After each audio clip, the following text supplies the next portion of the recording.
My name is Frances Townsend and I'm 22 years old. 2 weeks ago, I stood on a graduation stage in front of nearly 3,000 people, speaking into a microphone, while my parents sat in the front row completely stunned.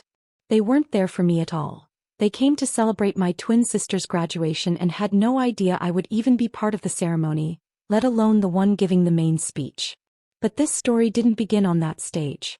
It started 4 years earlier in my parents' living room, on a quiet summer evening in 2021. That same week our college acceptance letters arrived.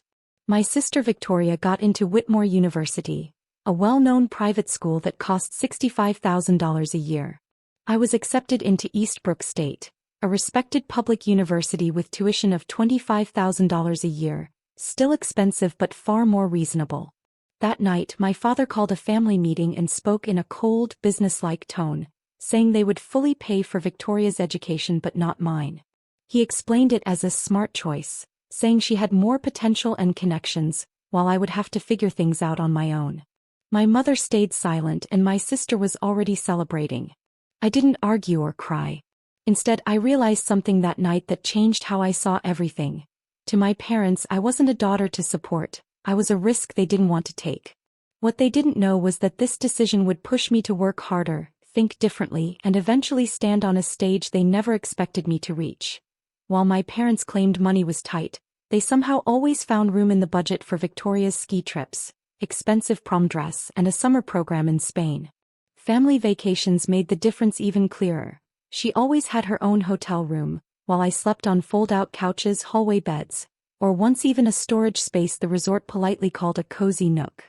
In every family photo, Victoria stood proudly in the center, smiling while I hovered at the edge, sometimes half-cropped like I barely belonged. When I finally asked my mother about it at 17, desperate to understand, she brushed it off and told me I was imagining things and that they loved us equally. But their actions told a very different story. A few months before the college decision, I accidentally saw a message on my mother's phone to my aunt saying I didn't stand out and that supporting me wouldn't be practical. That was the moment everything clicked. I didn't confront anyone. Instead, I made a quiet decision just for myself. That night, using my old laptop with the cracked screen, I searched for full scholarships for independent students. Sitting on my bedroom floor at 2 a.m., I added up the numbers and realized the gap was enormous, with no help coming from my parents. The choices were bleak: give up, take on crushing debt, or stretch school out for years while working nonstop. None of those felt acceptable.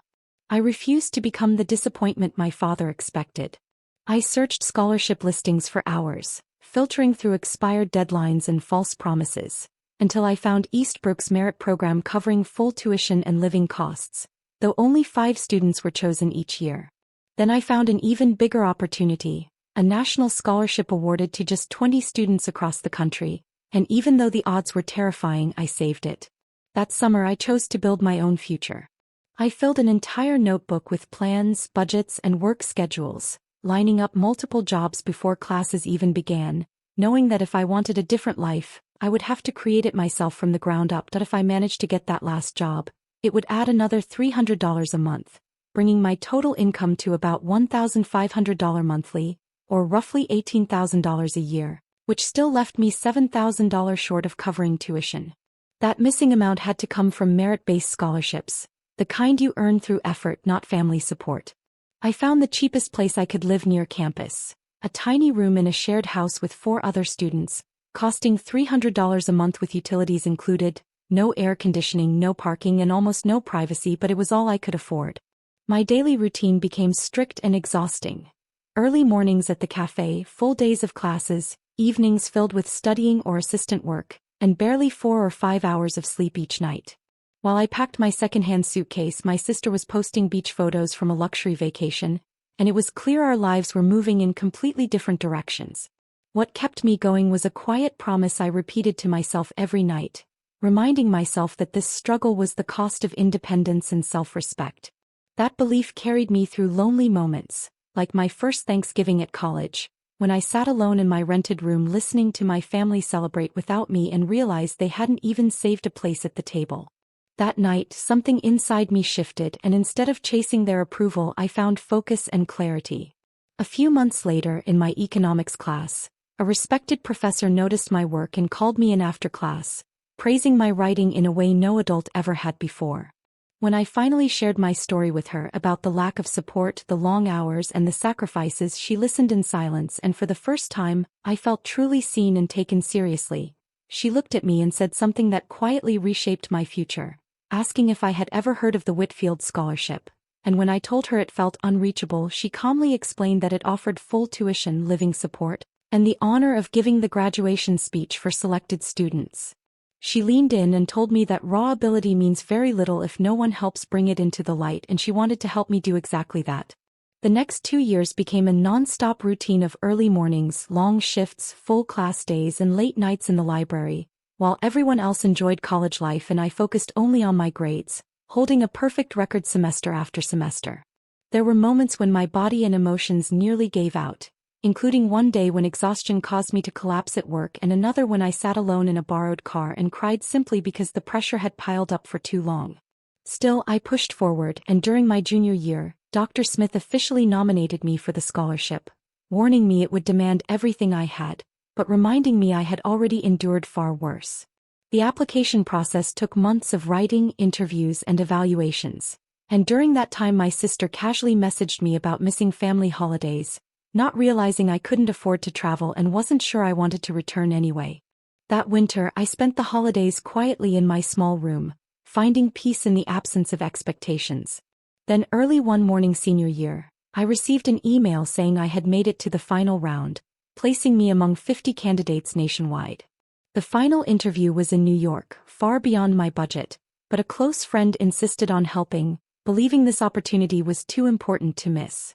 I arrived tired but determined, surrounded by confident applicants with every advantage, and for a moment I doubted myself. Then I remembered why I was there, not to fit in but to prove I had earned my place. 2 weeks later, while walking to work, my phone buzzed with the decision email and I stopped in the middle of the street, barely aware of the world moving around me. I opened the email and read the words slowly, then again and again, until they finally felt real, telling me I had been chosen as a Whitfield Scholar for the class of 2025. I sat down right there on the curb, overwhelmed as years of pressure, isolation, and non-stop effort finally released, and I didn't try to hide my tears as people passed by. The scholarship covered my full tuition, provided yearly living support, and allowed me to transfer to a partner university, which changed everything overnight. That evening, Dr. Smith called to congratulate me and explained that I could transfer to Whitmore University for my final year, graduate with top honors, and deliver the commencement speech. I chose to transfer quietly without telling my family, focusing on what was best for my future. A few weeks into the semester, my sister unexpectedly recognized me in the library and was stunned to learn I was there on a scholarship, fully independent. When she asked why I never told anyone, I realized she had never once checked on me, and I calmly walked away. Calls from home followed, but I chose not to answer, deciding that whatever happened next would be on my terms. When my father finally called after years of silence, questioning how I could afford Whitmore, I reminded him of his own words about me not being worth the investment, and for the first time, there was nothing left to explain. After a long pause, my father finally said we should talk in person at graduation, reminding me they were coming for Victoria's ceremony and that I knew he would see me there. Then the call ended and he never reached out again. Sitting alone that night in the small apartment I paid for myself, I replayed the conversation and realized he either didn't remember what he'd said years ago or never truly noticed me at all. Still, I knew that in a few months he would finally see me clearly, not because I demanded attention, but because the moment would make it impossible to ignore. The weeks leading up to graduation were strangely calm as my family prepared their trip to celebrate Victoria, booking hotels and planning dinners, unaware of the full truth. Victoria knew I was at Whitmore but had no idea about the Whitfield Scholarship, the top honors, or that I would be giving the commencement speech. Dr. Smith offered to inform my family, but I chose to let them hear my story at the same time as everyone else.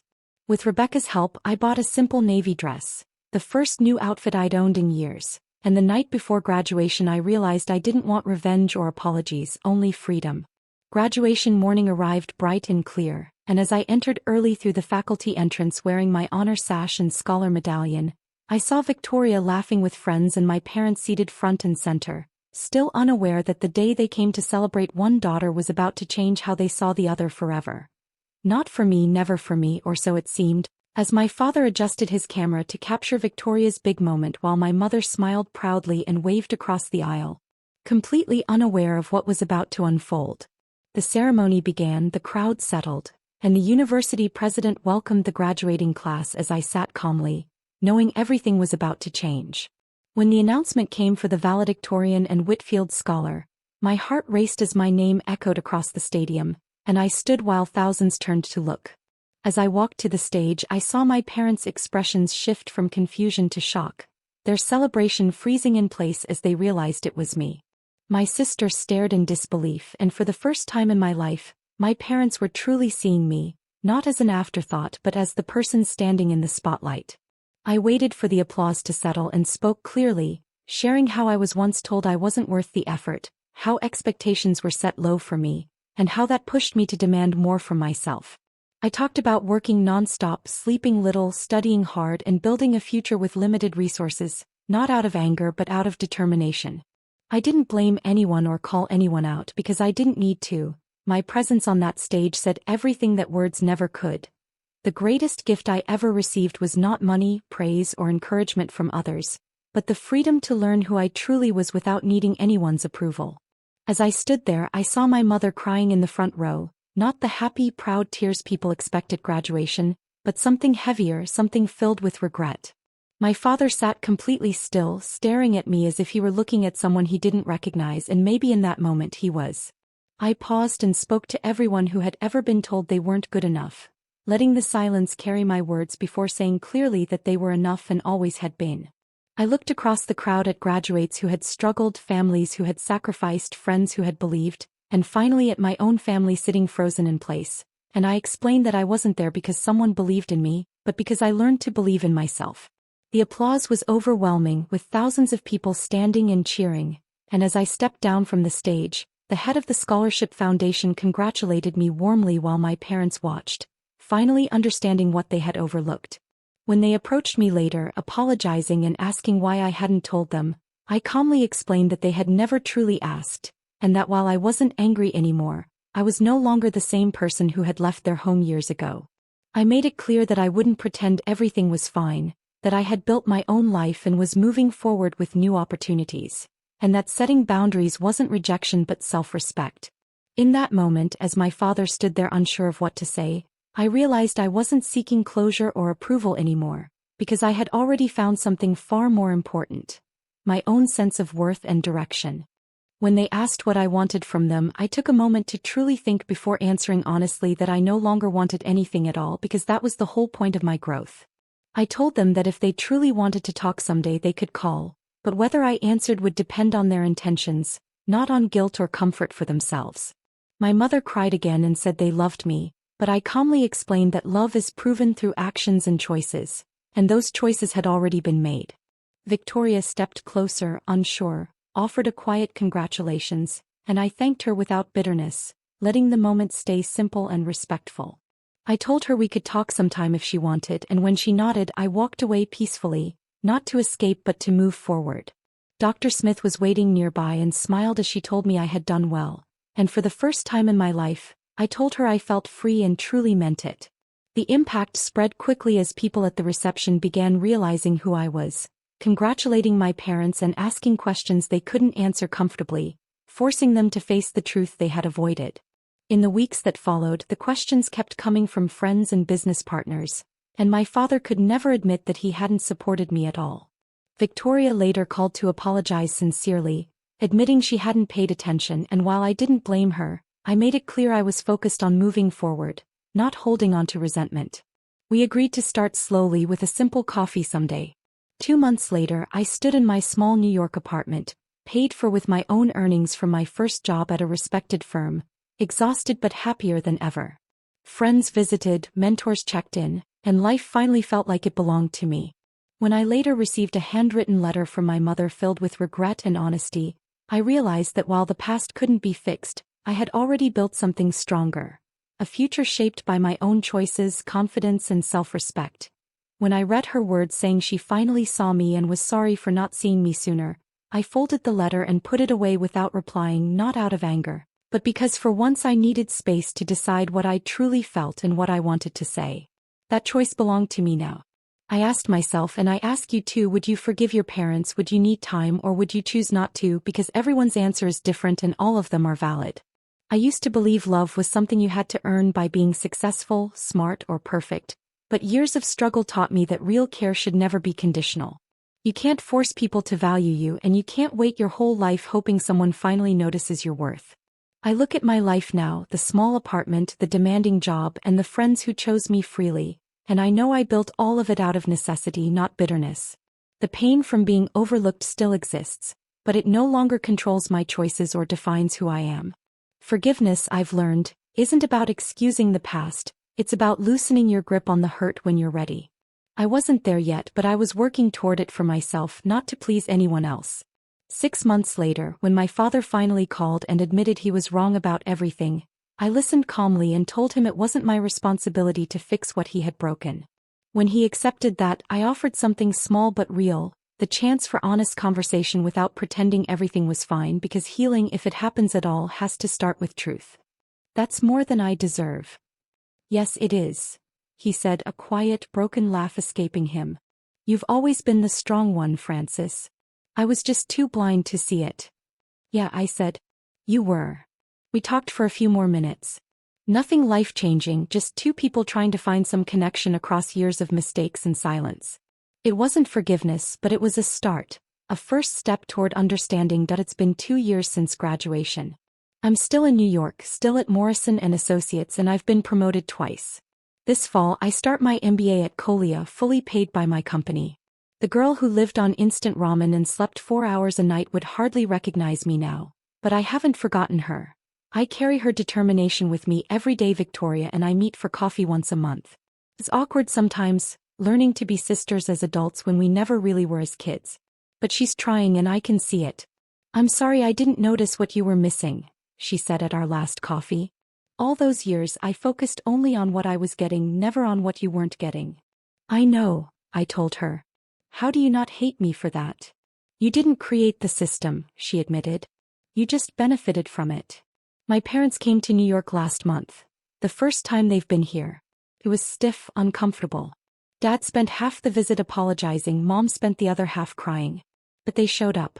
They came to my city, to the life I built on my own. That meant something, even if it doesn't fix everything. We're not a family again yet. That word is heavy, loaded with history. But we're working on something.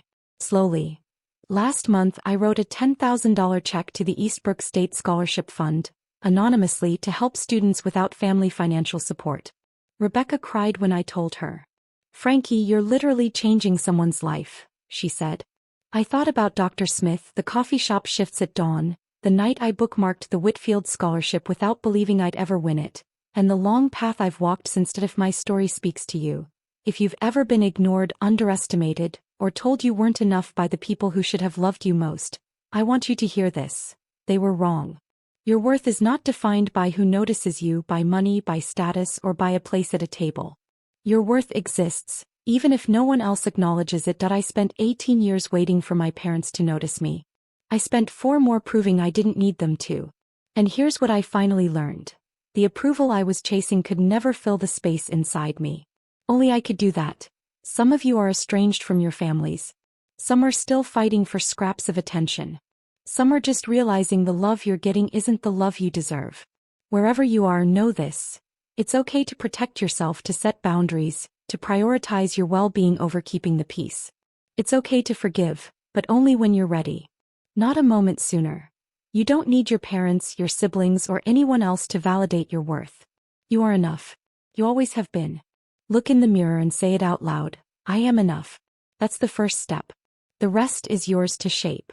And if a girl once told she wasn't worth the investment can stand on a stage in front of 3,000 people as a Whitfield scholar, you can do anything. Thank you for listening. If this story touched you, share it with someone who needs to hear it. Leave a comment about the part that spoke to you most. And don't forget to subscribe so you don't miss our next story. There are more family journeys, challenges, and triumphs waiting in the description below.